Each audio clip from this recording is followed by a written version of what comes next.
This is basically going to be just you and me asking questions along the way.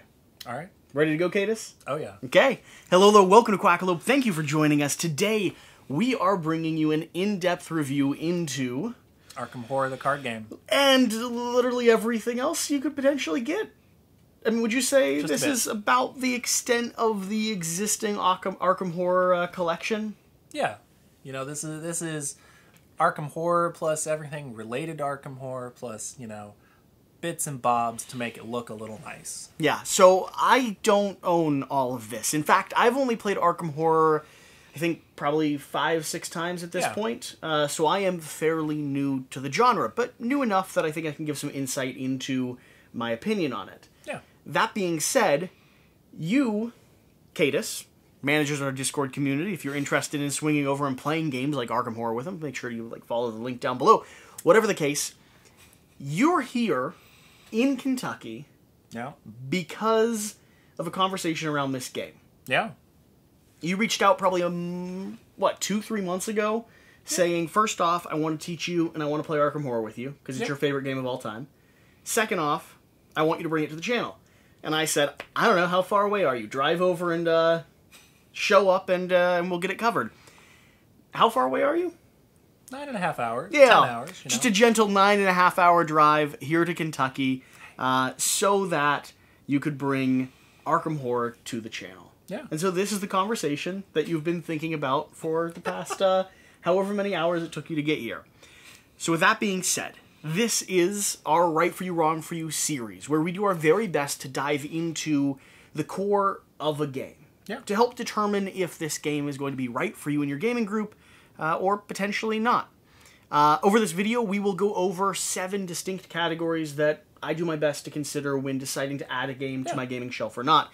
Those categories are going to be the overview, the theme, which is undoubtedly important across the board, the accessibility, gameplay, modes of play, innovation, which is a hard question to ask, and then finally, the price point.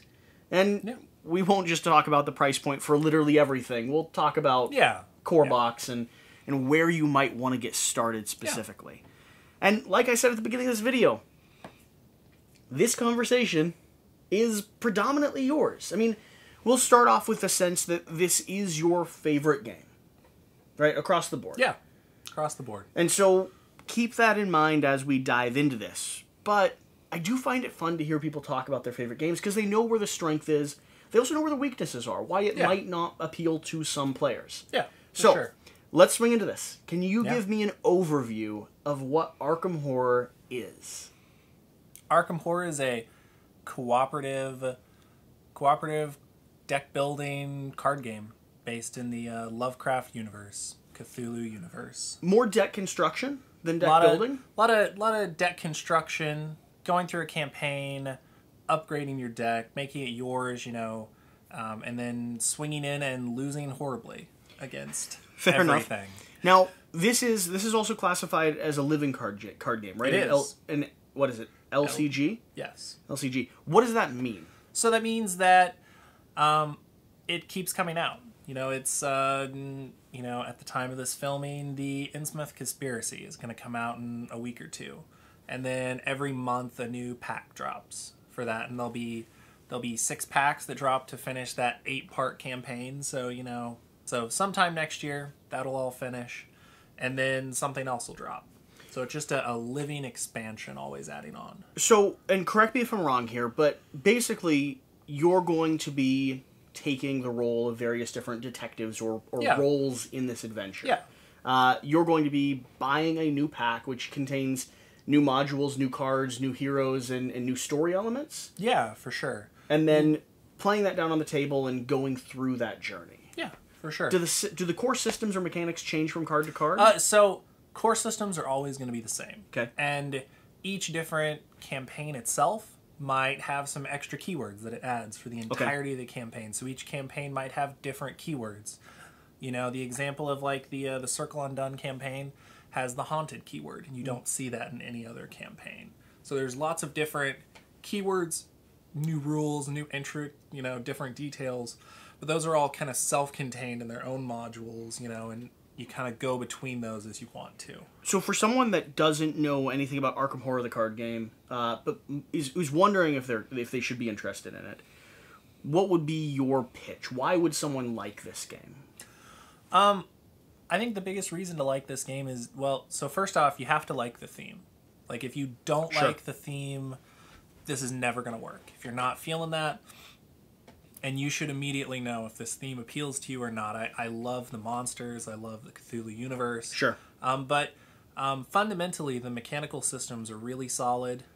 The rules are really tight. It makes a lot of sense. You know, there's a lot of depth, a lot of time you can spend deck building, doing different things, you know, kind of tweaking everything a little bit. If you really feel like spending all that time, you'll get a lot out of the game. And what are some of the things? You mentioned the theme. Are there any elements that you think would be an instant barrier to someone getting into this game? I know for me, the living card game system is always intimidating. I think there's a lot to it. There is the intimidation there. There's a lot here. And, you know, honestly, availability has to be kind of a concern at this point, you know. Sure. With everything happening, availability of modules, you know, you do need certain packs before you move on to other packs. And if you can't find that particular product out because it's currently out of stock, you know, there are concerns about that. But I think maybe this game is very complicated to an extent. There's a lot of details going on, and it's not going to be a light game. It's going to take a while. And if you're not used to losing all the time, this is not the game for you. If you're not okay getting beat down and still having fun, like, some days it's just not going to work out. And that's fine. And then finally, before we move on to the second point, which is going to be the theme, what does a sequence of play, what does a turn look like? What are you actually doing when you sit down? So, I mean, as you're going on, you know, you're going to take your investigator through a series of actions. You know, the primary action of every investigator is going to be investigate. That's the core of the game, is really investigate, getting clues, figuring out what's happening in your current board state. And then, you know, maybe fighting some form of Cthulhu monsters. So many different monsters in this game. And then, you know, you'll be progressing through a series of acts and agendas as the game tries to crush you through the agenda, and you try to outwit it in the act. You know, and getting whatever kind of endings you can, whether good, bad, middle of the road. You know, sometimes the game teaches you, hey, you just need to run away. Like, there is no good ending. So. And you're usually playing from one scenario to another, right? It's not just a self-contained event. You're just... You know, you're really just playing from one scenario to another. There are standalone products that you certainly can. And all the scenarios do have standalone play options that you may want to do. But that's not really the primary way you're going to experience. Through a whole story. You'll go through a whole story, a whole 8-part story for the most part. Okay. Very cool. So, if you're interested in getting into a deck construction game set in this... Cthulhu-themed world and universe that journeys you through a story, that allows you to take the role of a hero, or at least take a prominent role in the adventure, gathering weapons, gaining experience, building your deck at the start of every turn, the deck construction process, then Arkham Horror, I mean, it might be something you should be interested in. It certainly could be right for you. Let's talk about the theme. You said specifically you really like the Arkham... really like the theme. You know, the Cthulhu theme. What does this do in that genre? Is it straight up Cthulhu? So does it twist that at all? It's going to be heavily based on Lovecraft's novels.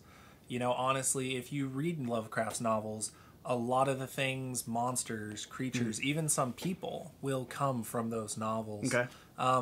But the intricate settings, the interesting twists, the just really scary monsters that appear that aren't even the big bad, but just suddenly, like, you know, something, Brown Jenkins just appears and just terrifies you. So I love the horror theme there. It's kind of like a psychological horror as well, right? Like, you definitely have the gruesome, twisted creatures, the beings that your mind can't comprehend, but then you have this other element of just unearthly and twisted weirdness. Some of the scenarios aren't going to be like, here's awful evil monsters. Some of them are just things are really uneasy, and you know, the sense of paranoia and stress and just overarching fear that everyone has just kind of pervades the scenario. Now, how does this game go about delivering that theme? Where do you find that? How do you experience it? I would say right off the bat, it starts off every campaign scenario with a large amount of flavor text. Sure. It's going to get you into it. Sure. I know you're already ready to go. And then in the game itself, it's going to be completely driven by the act and agenda deck, which are all flavor text. It's going to really bring you in. You know, every location, every item, everything in the game has some amount of flavor text, put you in that space. And then the artwork is phenomenal in the game. It really does, you know, from the design of the cards to the actual images on the cards. It's a major selling point. Like, it really does draw you into that theme. And then whatever ending you get, it's going to deliver that gut punch of it went really poorly and the universe ended.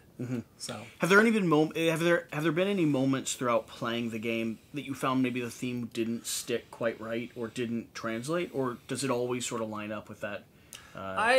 I really find the theme lines up all the time. They really do a good job of the theme always tying in. There's no weird moments where it kind of breaks character and there's different things. You know, it always feels in character when I'm playing it. And is there an easily accessible bit of flavor text that you're familiar with? Ooh. I mean, easily accessible bit of flavor text. I don't have any right now. I mean, we have the piles of books. So we have piles. Is there anything we in have here? piles of. You know what? We'll just. You know what? So these are. What just, are these? Yeah. These are just self-printed campaign logs or the campaign. So these are full of the flavor text for the game, right? Text. Yeah, these are the flavor text.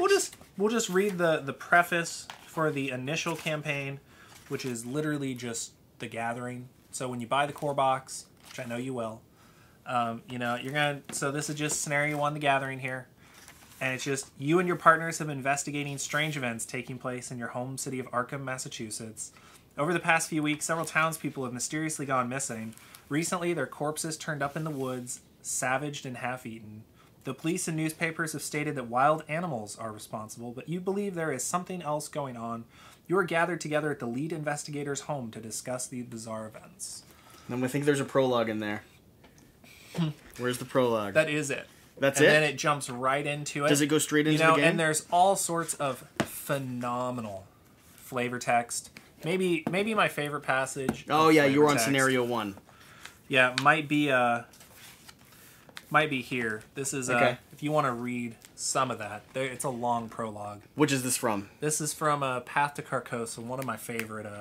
You turn over the folded program in your hand, reading it for what seems like the 100th time. Miskatonic Playhouse presents The King in Yellow, it reads. Did I miss up that Let's keep going. It's Perfect. Getting too good. A special one-night engagement at Arkham's very own Ward Theatre. An irresistible drama in 2 acts. Production staged and directed by Nigel Engram. The cast is a small ensemble, with one unattributed credit at the end, the stranger, not alone in his delusions. To have such a highly anticipated play come to Arkham all the way from Paris is a noteworthy event, even if it's just for one night. 4 weeks leading up to the show, it was the talk of the town. It seems so unassuming, and yet, you have evidence of something sinister is at work.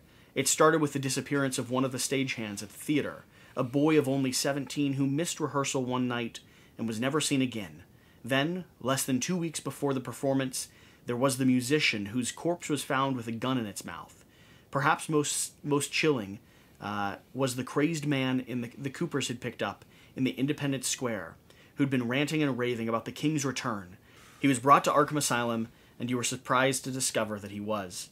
Finding these events suspicious, you and your companions have delved deeper into the matter. Although no connection can be proven, these weren't the only strange events surrounding the up-and-coming play. Instances of suicide and madness have followed in its wake, and you are determined to discover why. The lights in the auditorium dim and a spotlight shines on the stage. What unfolds is not quite what you expected. Slow-paced and monotonous, the first act, The King in Yellow, is a tedious bore. The setting and the characters are compelling, but the meandering and nonsensical story does little to entertain or inform. You begin to wonder whether the dreadful events surrounding The King in Yellow aren't connected after all. Perhaps it was just your overactive imagination. How could such a trivial and unassuming show cause such pandemonium? You are surprised when the first act closes without any rising action or revelation.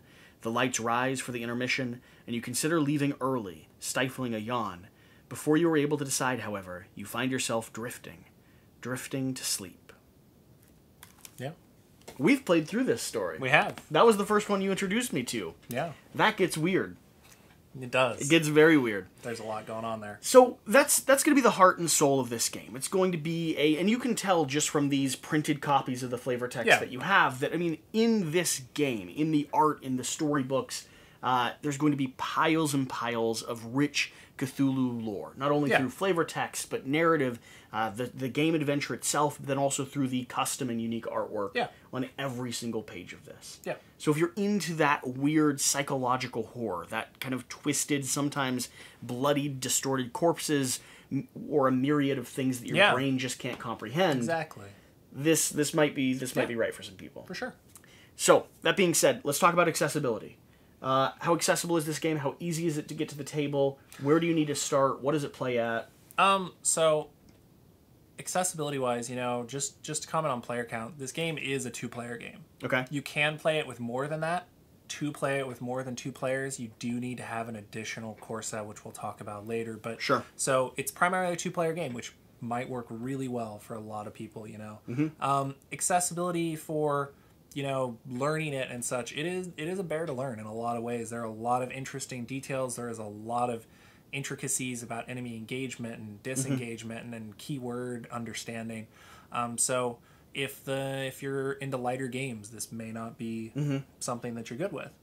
But it's not as bad as some other games, that are more complicated, more intricate, and it does, once you get those core systems down, it really just kind of smoothly goes along. The 2 areas around accessibility for me that I think I've noticed have been the deck construction aspect of it. I would usually use an online reference source to build my deck construction because there is an active fan base. There is. Because I usually don't know enough to really design the perfect system. And if you're not into the deck building, but you still love the theme, like honestly, ArkhamDB, the website, like people make decks all the time.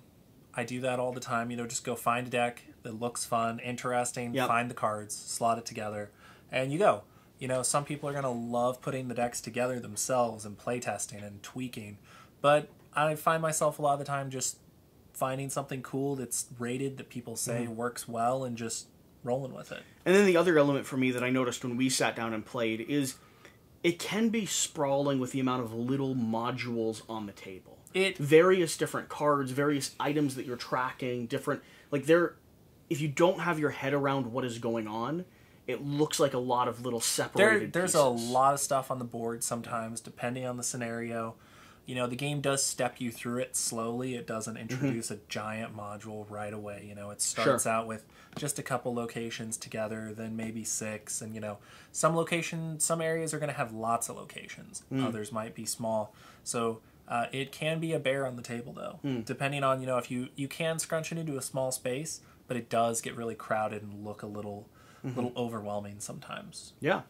So if you're looking for a game that plays or is designed to play right at 2-player, play solo as well. Oh, so solo works, and then I enjoy 2-handed solo. Yeah, it works really well too.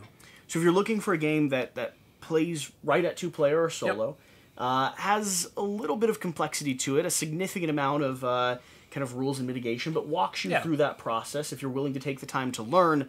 And you're not intimidated by either the design, the table presence itself, or some of that rules overhead.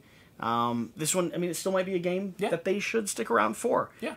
Let's talk about the gameplay, and not specifically how to play, but instead what elements of the gameplay for you make this something that is interesting. What are your favorite parts of the gameplay that either make this right for or wrong for some people? I think maybe my favorite thing about the gameplay is just the token drawing.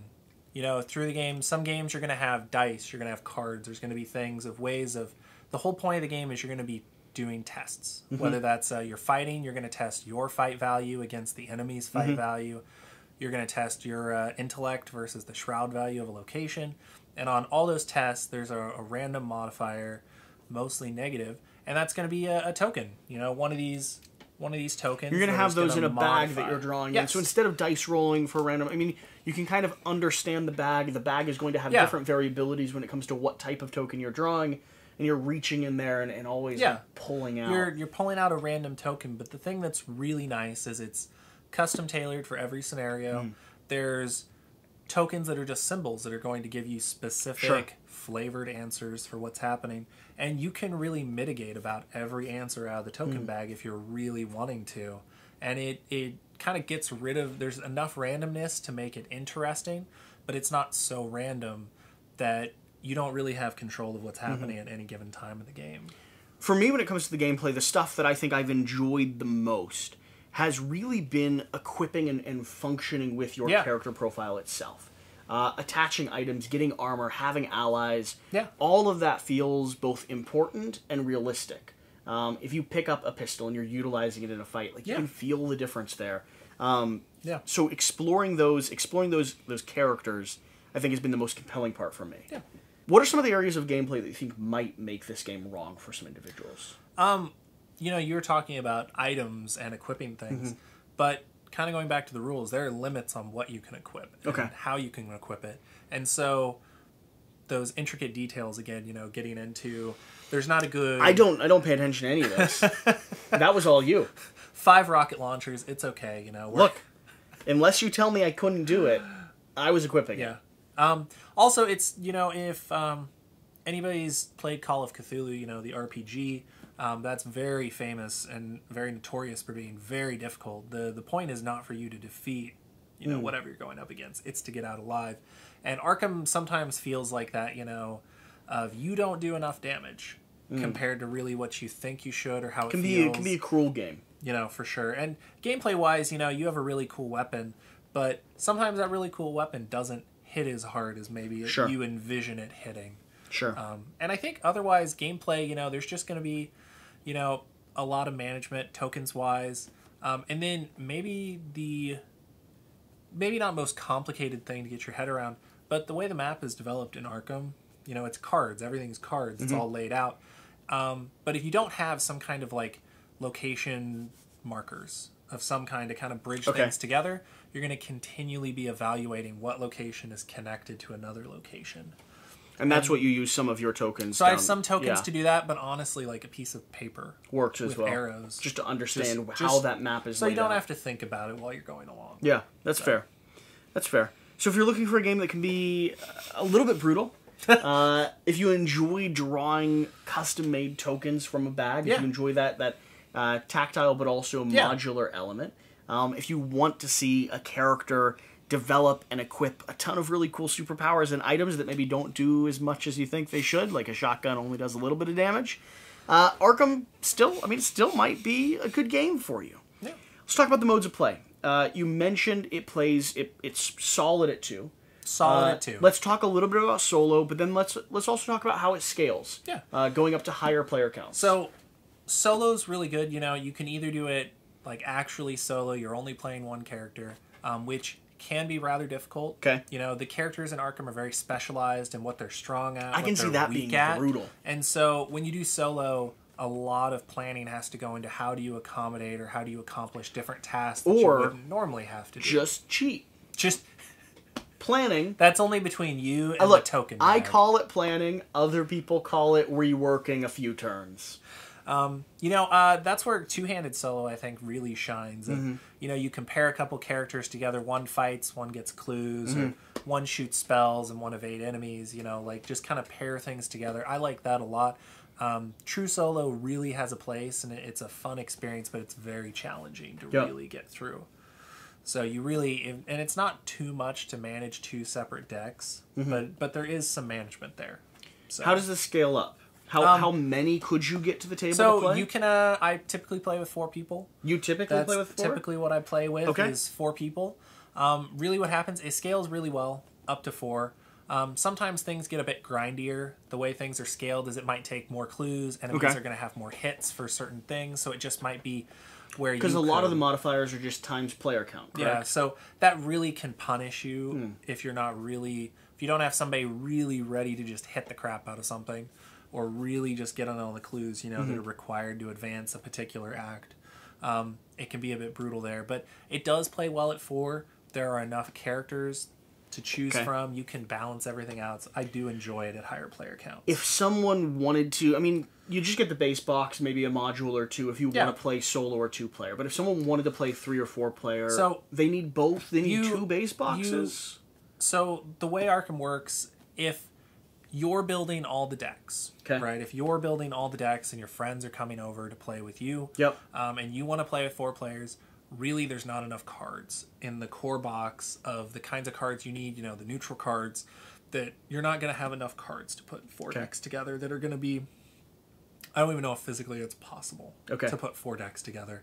And if you did, then 2 of the decks would just be completely... They're just going to be full of stuff, whatever it is. So it is 2-player, and you can pick up a second core box for that 3-4. There are other options out available now that kind of make that a moot point. There are investigator decks. Your friends could pick up an investigator deck.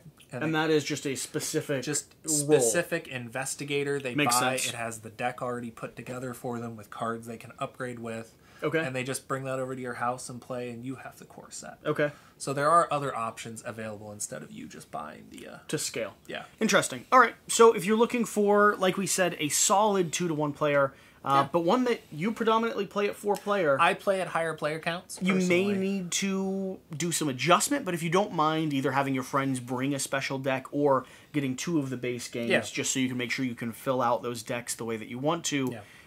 It sounds like this plays solid all the way from 1 to 4. Yeah. Is there a scale where people wouldn't enjoy this?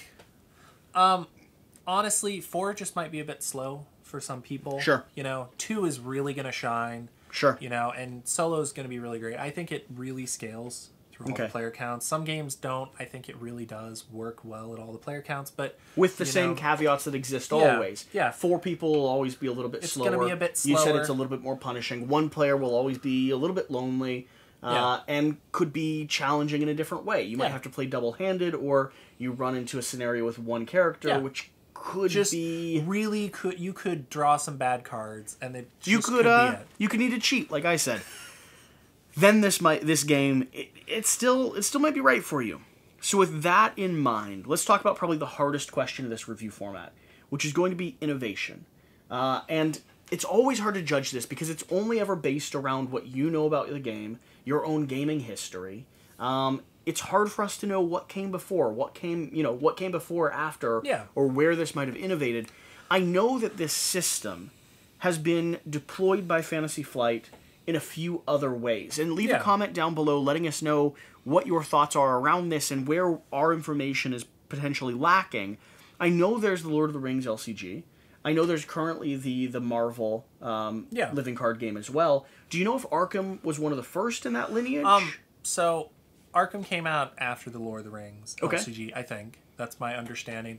I can't really comment on any of those. I haven't played either of those, but I can comment on other Arkham Horror games. Because Arkham Horror, the card game, comes in the timeline of the Arkham Horror 2nd Edition is probably the most well-known Arkham Horror game. Mm-hmm. Played that several times. And Arkham Horror, the card game, really shined with, a very campaign-driven, very flavor text. There was the focus was completely changed from just the enemies to, we're going to go flavor text and the setting, and we're not going to worry about, Arkham Horror 2nd Edition, was dice rolls, or it was going to be lots of enemies, or it was going to be punishing that kind of way. Whereas this was more focused on the story and experience you were going to have. Mm-hmm. Okay, and then after this, the next version of Arkham Horror 3rd Edition combined the campaign story focused of the LCG into 2nd Edition and came out with 3rd, which kind of merged those together. So I think innovation-wise, the Act and Agenda deck together really sets the stage for the game, kind of pushes it forward. I haven't played a game that has quite that kind of campaign system before. Yeah, out of the living card games that I've played, I think this does a really interesting job at creating a sequence or a scenario that you're journeying through, kind of chapters in a book. I don't honestly know enough about this genre of game or this category of game to know if this game is innovative in any specific regards. Like I said, I'm fairly new to the title overall. Sure. But I think what it does better than I've seen employed in other areas. And I think it took a lot of the Lord of the Rings systems that were there and just kind of fine-tuned some of those and maybe built on those a bit based on what I've seen. Sure. And before we get past this part, because we're going... Well, actually, let's go ahead and get past this part. Okay. So let us know in the comment section down below where we might be lacking or what information we should have to really judge the innovation and those elements of this game. Yeah. I'd genuinely be interested to know more about the history and your sense of where it falls in the board game kind of timeline. Let's talk about price. First off, before we get to price on a single thing, let's talk about everything you have here in your collection. Walk us through what's going on here. What have you added to make this something that is just like I celebrate Kingdom Death. Yeah. With the extravagant amount of like wooden boxes and stuff I have, I'd love to just hear your thoughts around how you've upgraded your collection. You know, I started doing, you get into the card game, right? And I started getting the wooden boxes here just to store cards. Arkham Horror, the card game. There's too many cards. There's not enough space to store the cards. These open up, right? Can you? They do. They open up the wrong way. We'll do one real quick because I think our top shot will see it. So that full on, we can show. This is fully organized down there below. Yeah. With slots and modules and card types and. You dumped a bunch of things off. I dumped some cats, and I don't want the cats to be angry at me. And this is your main storage system. Yeah. Here. So, I started off with the one box, right? Slowly get cards. I mean, there are a lot of cards in this game. Thousands and thousands and thousands of cards in this system. And, just picked up some boxes, a couple broken token inserts, and then decided to pimp things out. I've done some woodworking previously, picked up some wood burning. Did you make these boxes? I did not make the boxes. Okay, but you did the wood burning. I don't have the and space. stuff on the Did top. the wood burning, Very nice. the staining, anything like that. Branched out into getting custom tokens, online, because it feels a lot better. You're interacting with the Chaos Bag. It feels really nice to interact with something heavy. Anyone that already has Arkham Horror, these are probably some of the best upgrades I can imagine for the system. Yeah, they're phenomenal. They're weighty. They're metal and glass. These particular ones, I really enjoy them. And then getting something to store all of them in. And then after that, it's just branching into, I have a lot of it. Yep. Then it's just getting novellas they sell that come with different and investigators. These are official. These are official. These are from Fantasy Flight Games. These are mini novellas here. They're little stories. They come with an investigator, alternate. Anyway, and it's an alternate art investigator, so the investigator looks a bit cooler. And then they're going to have a bit different cards to go with them. These investigators will always come out in the core box, not the core box, but in Arkham, in some product. And then Jesse's already looking at the flavor text. You might skip to the back and see that there's also like visually nice designed flavor text as well. On the far side of the house, almost nothing remained but hints of the stone foundations. A halo of rubble ringed the scene. Ringed? Yeah. A halo of rubble ringed the scene. Shattered timbers and fragments of masonry radiated out from the ruins like the rays of a child's drawing of the sun. In 1918, Roland had marched through Château-Thierry with Pershing during the Second Battle of the Marne. The little village had been blown apart by German and Allied artillery in the war's last gasp, but Pine Beach was in even worse shape. The far side of the house looked shorn off rather than blown up. It was reduced to a couple courses of stone, surrounded by a wide ring of debris. Boot prints and tire tracks on the muddy ground reminded him that the scene was far from pristine. He turned to the Sheriff Engel. "Where were the bodies?" The sheriff stretched out his arms in an all-encompassing gesture. "All over," he said. "A few were whole, some in pieces, some were what? Hard to describe. Crushed, I guess. Like a bug when you step on it and drag your shoe." Yeah. So just a bit of flavor text from The Dirge of Reason. So it's, interesting stories from certain investigators, so they add a bit of flavor, bit of depth, I'm a sucker for all that flavor text.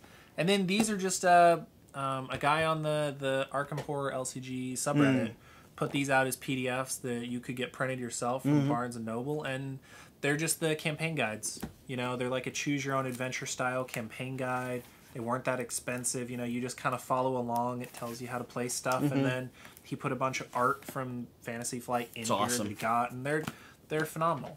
And then The return to boxes are here as a storage solution and also a way of replaying scenarios you've already played. Fantasy Flight goes back and maybe fixes some things that didn't quite hit as well as they should have. I know Forgotten Age fixed the exploration mechanic a bit. Okay. You know, some stuff has been fixed in Dunwich Legacy as well. But they're also a nice card storage solution. So one of these boxes will come out for every campaign eventually. Follows about a campaign cycle behind everything else. So that's your collection here. That's what everything that people are seeing in front of you. And you own everything plus everything. some. Everything plus stuff. Let's talk about the core price, especially the core price of people who are getting started. Yeah.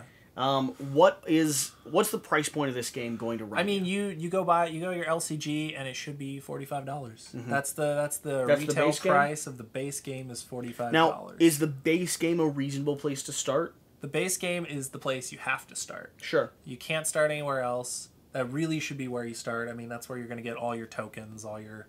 and the base game also... So the base game is going to come with a fairly short 3-part campaign to kind of walk you through the systems of Arkham, get you figured out. It's really going to go... Fantasy Flight has a really nice system of teaching you, you know, where it has the rules reference and the I don't want to call it a quick start guide, but, you know, like the how to play is independent of the rules and FAQ. Yep. And it's going to walk you through the 3 parts. It's going to have how to build decks in there a bit. And then after that, it's really up to you where you want to go. And that's where you'll start going into modules. That's where you'll go into campaigns. You know, it's going to be...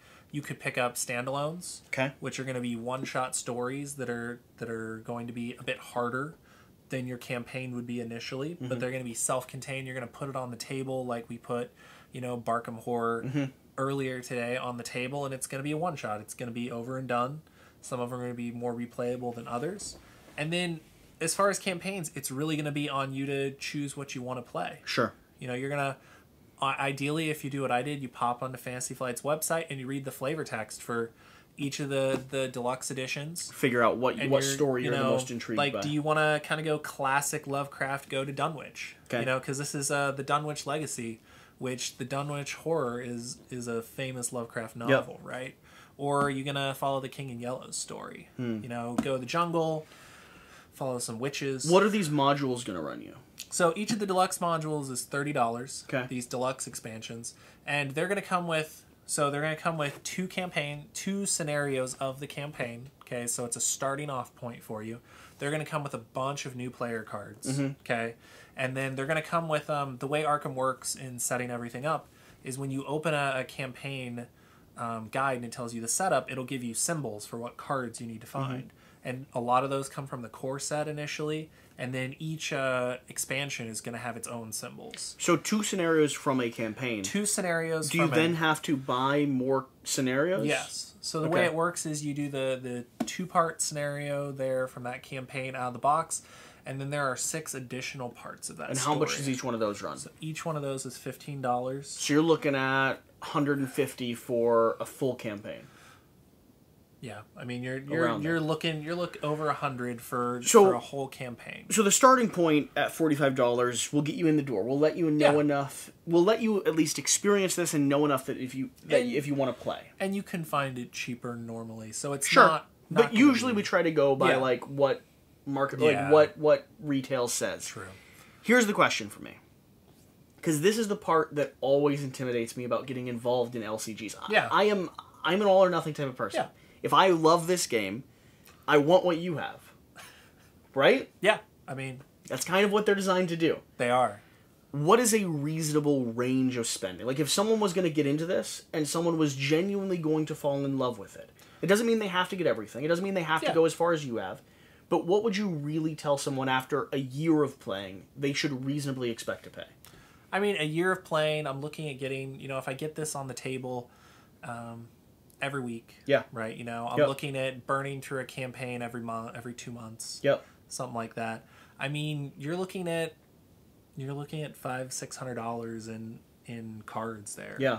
You know, it's not a cheap thing to get into. There is a lot of replayability, which is a fine. lot of these scenarios. If you want to play the new shiny thing, you know, I think most people do. Then, or if you're like, hey, I don't want to go replay this again, you're going to be spending for it, and it's really deceptive sometimes in that, hey, it's really cheap to buy this $15 pack, but there are 6 of those $15 packs. 15 at a time, and it's not bad if you're experiencing it, but it does add, right? It is the design. Does. The design of the module is for it to turn into $600 to $1,000. I think when you look at maybe the place you just should expect to be really is you buy, Innsmouth is going to come out next month.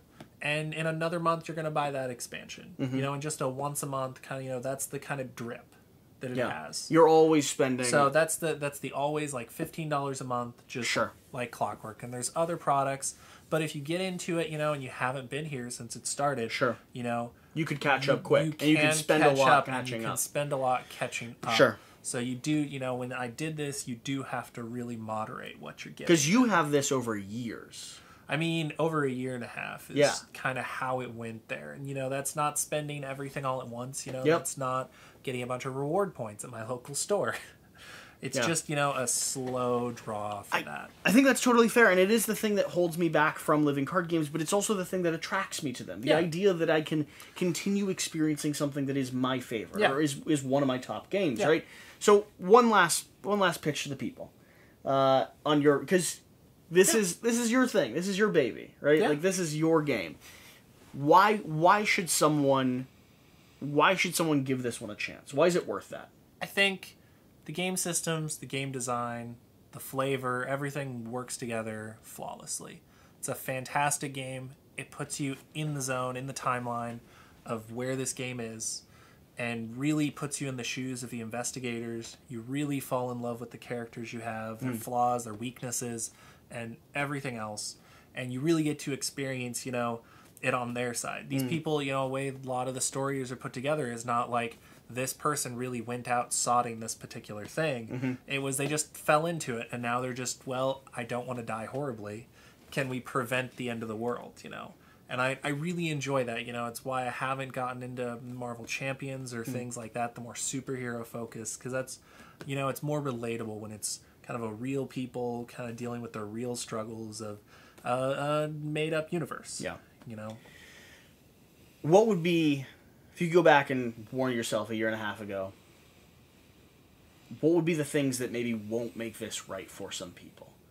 If you could give one reason why someone should, even if they're interested, why someone should be cautious of it.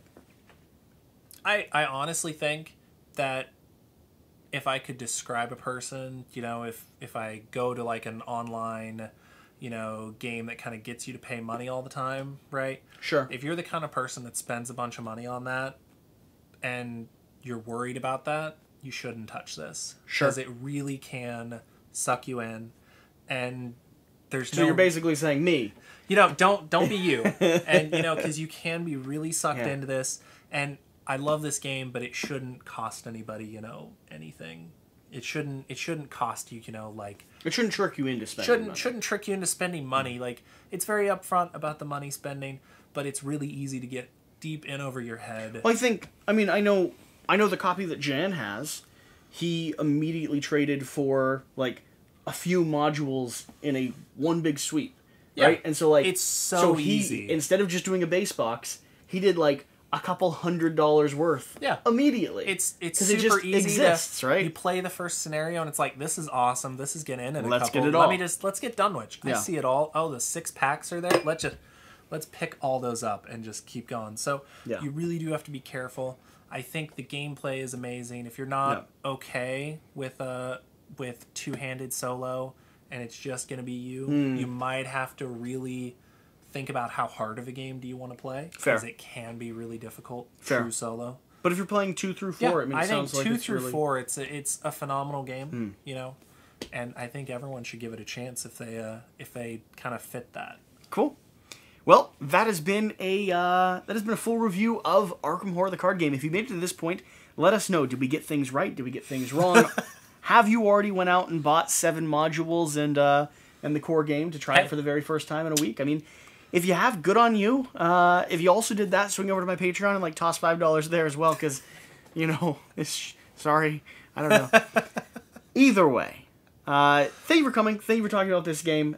You have more in-depth knowledge than I think I will have ever in terms of giving an accurate review on it. because there's so much to play. This is one of those games that I think this demonstrates. This is one of those games, like those big games that I enjoy, that becomes a lifestyle game for a period of time. Yeah. And so I'm super glad I've been able to like hang out and play and learn it from you, because it's been a fun experience. Yeah. And I'm excited about digging into some more elements of it.